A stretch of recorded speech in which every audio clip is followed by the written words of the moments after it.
بسم اللہ الرحمن الرحیم۔ شروع اللہ کے نام سے جو بڑا مہربان نہایت رحم والا ہے۔ وَإِذْ قَالَ مُوسَىٰ لِقَوْمِهِ إِنَّ اللَّهَ يَأْمُرُكُمْ أَن تَذْبَحُوا بَقَرَةً قَالُوا أَتَتَّخِذُنَا هُزُوًا قال اعوذ باللہ ان اکون من الجاہلین۔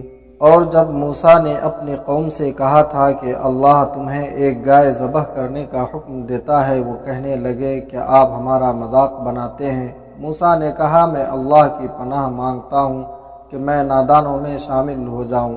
قالوا ادع لنا ربك يبين لنا ما هي قال إنه يقول إنها بقرة لا فارض ولا بكر عوان بين ذلك فافعلوا ما تؤمرون۔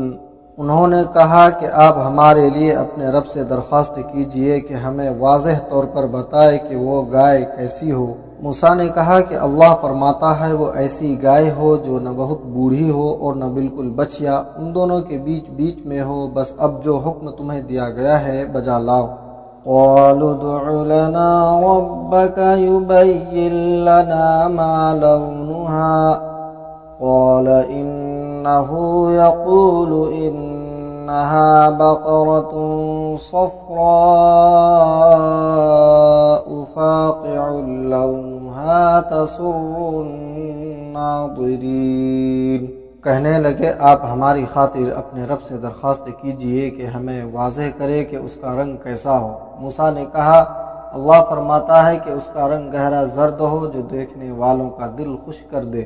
قالوا ادع لنا ربك يبين لنا ما هي إن البقرة شابه علينا وإنا إن شاء الله لمهتدون۔ انہوں نے کہا آپ ہمارے لیے اپنے رب سے درخواست کیجئے کہ ہمیں واضح طور پر بتائے کہ وہ گائے کیسی ہو۔ اس گائے نے تو ہمیں شبہ میں ڈال دیا ہے، اور اگر اللہ نے چاہا تو ہم ضرور اس کا پتہ لگا لیں گے۔ قال إنه يقول إنها بقرة لا ذلول تثير الأرض ولا تسقي الحرث مسلمة لا شية فيها قالوا الآن جئت بالحق فذبحوها وما كادوا يفعلون۔ موسیٰ نے کہا اللہ فرماتا ہے وہ ایسی گائے ہونی چاہیے جو کام میں لگی ہوئی نہ ہو، نہ زمین جوتتی ہو اور نہ کھیتی کو پانی دیتی ہو، صحیح سالم ہو، جس میں کوئی داغ نہ ہو۔ انہوں نے کہا اب آپ ٹھیک پتہ لے کر آئے ہیں۔